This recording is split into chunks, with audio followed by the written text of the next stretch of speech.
होगी ट्विटर का महाज छोड़कर, जो एक्चुअल महाज है भाई होगा फॉल्स फ्लैग ऑपरेशन, जरूर होगा, क्योंकि इंटरनेशनल हमारे भी हासिल है, वो करेंगे आपको, और करना चाहिए उनको जब उनको सब कुछ उनके पास है। आप बैठे रहे हाथ पे हाथ करके। बहुत जबरदस्त।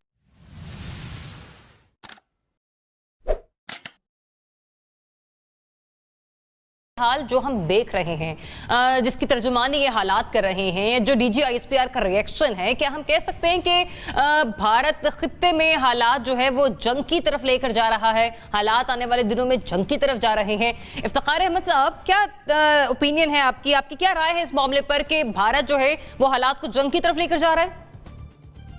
बिल्कुल, मैं इस मामले को तस्लीम करता हूँ कि ऐसा होता हुआ नज़र आ रहा है। ये तो बात जब उन्होंने एनेक्स किया था कश्मीर को, उसका जो डिबेट शुरू हुई थी, हमने तो उस वक्त भी महसूस किया था कि भारत इससे बढ़कर हमला करेगा, और मेरा ये खदशा है कि वो AJK पर पहला उसका वार होगा और फिर वो इंटरनेशनल बाउंड्री की तरफ आएगा, क्योंकि AJK पर उसका हमला आसान है और उस पर इंटरनेशनल जो पोजीशन होगी उसकी वो कुछ और होगी, और इंटरनेशनल बाउंड्री पर अगर हमला वो करता है तो उसकी पोजीशन कुछ और होगी, और हमारे लिए बड़ी मुश्किल होगी कि अगर AJK पर हमला होता है तो हम क्या पोजीशन लेते हैं और क्या कर सकते हैं, और हम कितने अपने वसाइल को उस सारे मामले में मुकाबले में लाके खड़ा कर सकते हैं। ये बड़ी इंपॉर्टेंट चीज़ होगी। मैं इस पर और तो कुछ नहीं कह सकता। I expect India to attack AJK in coming days. It is a possibility, you cannot rule out this possibility. Amir, आपका पॉइंट ऑफ व्यू क्या है इस पर? मेरा ख्याल है शायद जंग की तरफ तो नहीं, क्योंकि आप पिछले 7 साल से देख लें, लाइन ऑफ कंट्रोल पे और वर्किंग बाउंड्री पे जितनी दफ़ा अनप्रोवोक्ड शेलिंग या जो लाइन ऑफ कंट्रोल की वायलेशन की है इंडिया ने, वो बड़ी ख़तरनाक फिगर है।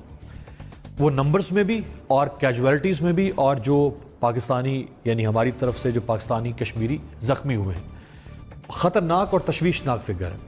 तो जब भी ये सूरत हाल होती है, हमें ये सवाल उठाना पड़ता है कि कहीं हालात जंग की तरफ तो नहीं जा रहे हैं। नवाज शरीफ साहब के ज़माने में आपको पिछले 5 साल में याद होगा, PMLN के तकरीबन इसी तरह की सूरत हाल थी लाइन ऑफ कंट्रोल पे और वर्किंग बाउंड्री पे, और उस वक्त भी जब अचानक कोई बड़ी कार्रवाई होती थी भारत की बॉर्डर सिक्योरिटी फोर्स की तरफ से, तो यही सवाल होता था कि कहीं हालात जंग की तरफ तो नहीं जा रहे। मेरा नहीं ख्याल कि हालात जंग की तरफ जाएंगे।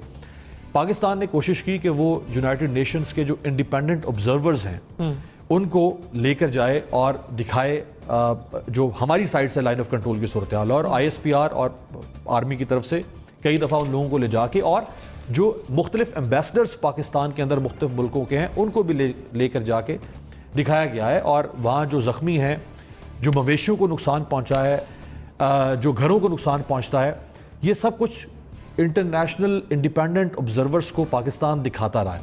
लेकिन इंडिया की तरफ से ये हौसला, ये जुर्रत कभी नहीं होती, क्योंकि वो भी तो दिखाए ना कि पाकिस्तान की तरफ से उनकी तरफ कभी ऐसा हुआ। अच्छा, अब ये बड़ी इस वक्त तशवीशनाक और सूरत हाल इस तरह से है कि उस तरफ जो बसते हैं मकबूजा कश्मीर में, जम्मू कश्मीर में, वो कश्मीरी हैं, वो हमारे अपने हैं, हम उनको नहीं मार सकते।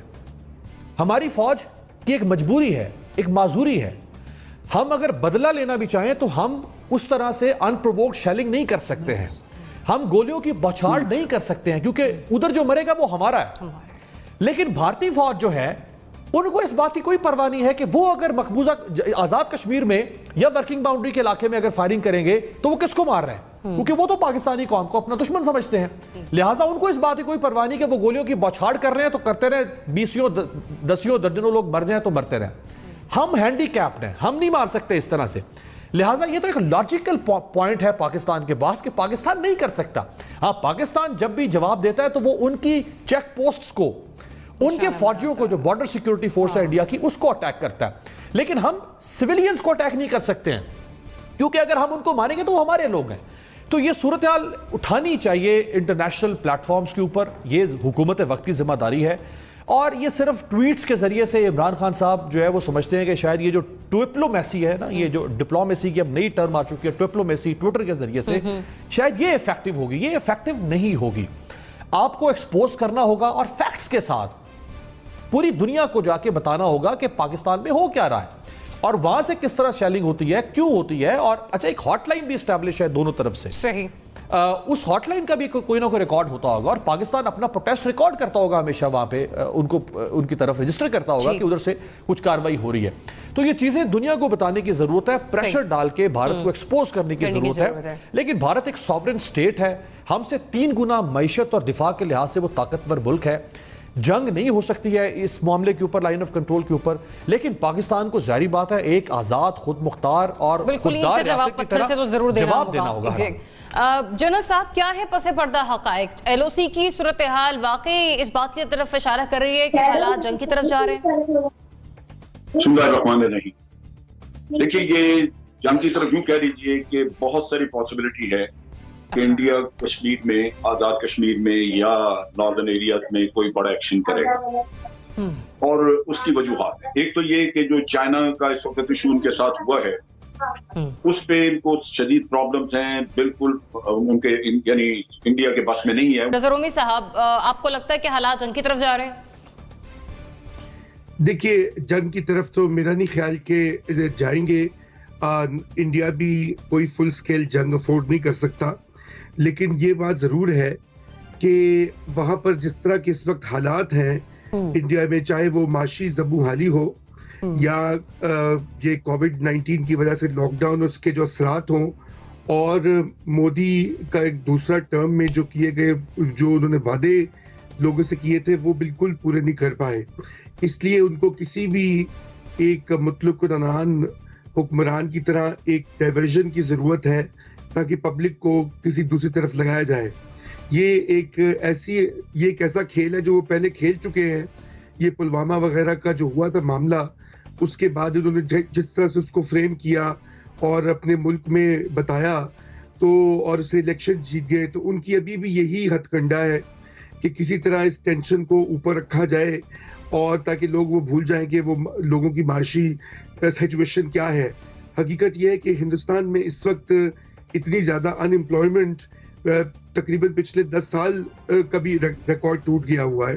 अगर आप वहाँ की न्यूज को फॉलो करें तो इस वक्त वहाँ पर सख्त किस्म का एक माशी तनज़ुली है। ग्रोथ रेट का जो वादा था मोदी की, जो एक्सपेक्टेशन थी वहाँ लोगों में, ख़ुसूसन मिडिल क्लासेस में जिन्होंने इसको वोट दिया था, वो मायूस होते जा रहे हैं। और साथ में ये दंगा फसाद और ये सारा जो वहाँ पे अक़लियतों के साथ जो सलूक है, वहाँ पे एक सख्त किस्म की टेंशन भी है, माशी के अलावा समाजी टेंशन भी है। तो उसमें बेहतरीन तरीका ये होता है कि अपना जो पड़ोसी जिसको आप दुश्मन बनाकर पेश करते हैं, वहाँ पर कोई ना कोई जो है वो लोगों की तवज्जो वहाँ पर मरकूज रखी जाए। और यही इसके लिए पाकिस्तान को बड़ी मतानत और संजीदगी से इस पूरी चीज को देखना पड़ेगा, जो कि अभी हमारी पॉलिसी भी है, बड़ी मेजर्ड पॉलिसी है ताकि ये सिचुएशन बाहर ना निकले। लेकिन जाहिर बात है हम कश्मीर का जो मसला है उसको छोड़ तो नहीं सकते, अबैंडन भी नहीं कर सकते, क्योंकि एक हमारा रिश्ता है कश्मीरियों के साथ तारीखी भी, और उसको हम उसके लिए तो हमें करना पड़ेगा। और वो चीज मतलब हालात आपको कशीदा दिखाई दे रहे हैं लेकिन जंग की तरफ जाते हुए दिखाई नहीं दे रहे। जनरल साहब is again with us. General साहब kindly continue with your comments. देखिए, बात ये है, मोदी के पास अपनी कौम को दिखाने के लिए कुछ नहीं है। बिल्कुल जो रोमी बात कर रहे थे वो भी दुरुस्त है कि वहां पे जॉबलेसनेस बहुत है, इकॉनमी खराब है। इसी तरह कश्मीर में पॉलिसी नाकाम हो गई है, अफगानिस्तान में पॉलिसी नाकाम हो गई है। फिर कहाँ जाएं? अभी उनका अभी चाइना ने मसला खड़ा कर दिया है। खामोशी है, मौत का सकूत है, कोई जवाब किसी के पास नहीं है। उनके आर्मी चीफ वगैरह रोज बयान दिया करते थे, अब चुप हैं सारे। ये वो चीज है जो चैलेंज हो रही है वहां पे, और मोदी ने अपना पॉलिटिकल पोजीशन बचाने के लिए कुछ करना है। इंडिया में साइकी ये है कि आप उनके ऊपर जहन्नम उनके ऊपर तोड़ दें, लेकिन अगर पाकिस्तान के खिलाफ कोई थोड़ी सी भी चीज आप कर लें, कामयाबी हो जाए उसमें, तो वो अपने सारे दुख भूल के इसकी खुशियां मनानी शुरू कर देते हैं। मोदी जो है उसने उनकी बेवकूफ अकल, उनकी जो बेवकूफ बनाने का जो जरिया उसके पास है, वो उसमें महारत हासिल कर चुका है। और एंटी पाकिस्तान वो काम कोई भी करेगा उसको पॉलिटिकल माइलेज मिलेगी, उसके लोग उसके साथ हो जाएंगे। युवा का और मुसलमान के खिलाफ, पाकिस्तान के खिलाफ नफरत का खेल है। अब आप देखिए कि उसमें वो क्यों करेगा। पहली बात यह कि पुलवामा का अगर आपके साथ देखें तो पुलवामा में उसने जो बालाकोट की तरफ गया, ये 1971 के बाद पहली दफा हमारी सरहदें किसी ने अबूर की और पूरी दुनिया को उसको हमायत हासिल थी। किसी ने दुनिया में उसकी कोई मजम्मत नहीं की, बल्कि पॉम्पियो और दूसरे मुल्कों ने कहा जनाब India retains the right to retaliate. तो ये वो सिनारियो है जहां पे वो फिर अगर कोई दहशतगर्दी का वाकया करे और उसके बाद वो चढ़ाई करे कि जी हम इनके दहशतगर्दी के कैंप उड़ाने हैं, तो वो हम उसके लिए बिल्कुल, और दुनिया कहेगी जी आप करें, क्योंकि हमने तो दुनिया के सामने ये जाके चीज ही बोले। हमें चाहिए था कि जब अमेरिका गया प्राइम मिनिस्टर पॉम्पियो से पूछता कि आपको क्या सबूत दिखाया था कि आपने कहा India retains the right to retaliate, क्या चीज थी जो आपने देखी? हमें तो इंडिया ने ये सबूत दिया है जो अखबारों के तराशे हैं। फिर फ्रांस से बात होती है, उन मुल्कों से बात करनी चाहिए थी, उनको कन्फ्रंट करना चाहिए था कि जनाब आपने उसकी लेजिटिमेसी बना दी, क्यों? ये हमारी सॉवरेनिटी का मसला है, ये नहीं किया हमने। नतीजा ये कि वो इशू वहां मौजूद है। अब चीज वो कर क्या रहे हैं, उनके चीफ ने कहना शुरू किया कि जनाब 14 लॉन्चिंग पैड हैं पाकिस्तान की साइड से, वो हमने डिस्ट्रॉय करने हैं।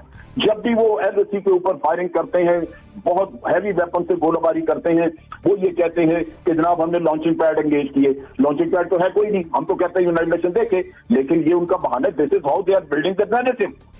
दूसरा उन्होंने ये काम किया कि अभी चंद दिन पहले एक कार उड़ा दी, कहा जिसमें एक्सप्लोसिव लगे हुए थे, टेररिज्म इधर करवाया जा रहा है। तीसरा काम उन्होंने ये किया कि वो अटैक के लिए जगह ढूंढ रहे हैं, 2 क्वाडकॉप्टर हमने उनके गिराए हैं। वो आपके डिफेंसेस में वीकनेस ढूंढ रहे थे कि इनके पूरे डिफेंसेस की तस्वीरें ली जाए और पता किया जाए कि जनाब कहां पे हैं, इनके कोई डिफेंसेस में वीकनेस है तो उसको पकड़ा जाए। और आखिरी काम उन्होंने ये किया कि आपके एम्बेसी के स्टाफर्स को निकाल के बाहर निकले, they are just creating the heat. अभी उन्होंने आज आपके जो चार्ज अफेयर है वहां पे, उसको उनकी इंटेलिजेंस ने रोका है, सड़कों पे उसको जलील किया है। तो दे आर बिल्डिंग अप कि एक ऐसी सिचुएशन, एक माहौल बना दिया जाए जहां वो कुछ करें और जस्टिफाइड हो। 2 आदमी जो उन्होंने निकाले, उन्होंने कहा जी ये जासूसी कर रहे थे, ये एस्पिरेट कर रहे थे, वो नहीं कर रहे थे, लेकिन ये माहौल बनाया जा रहा है कि उसको लिंक करेंगे किसी एक्ट ऑफ टेररिज्म के साथ। ठीक है, पर्सपेक्टिव दुरुस्त रखें, समझें, आप तैयार रहें, कुछ ना कुछ वो करेंगे। और जब तक हमारी हुकूमत इंटरनेशनल कम्युनिटी को जाके चैलेंज नहीं करेगी कि जी क्या वजह थी आपने उनको लेजिटिमेसी दी, ये काम रुकेगा नहीं। ये होते रहेंगे इसलिए कि इंटरनेशनल हमारे तो उसको पूरी तरह हासिल है। हम कहते हैं जी हम बेगुनाह, हमने कोई टेररिज्म नहीं कराया, तो भाई फिर जाकर मुल्कों को बताओ ना जो उनको कहते हैं कि you retain the right to attack Pakistan. यहाँ पे सवाल ट्वीट के और वो है ही कुछ नहीं। आप ट्विटर के साथ लग गए हैं, बयानबाजी के अलावा आपके पास है कुछ नहीं। भाई असल सफारतकारी किधर है? ये वो चीज है जो करने की है।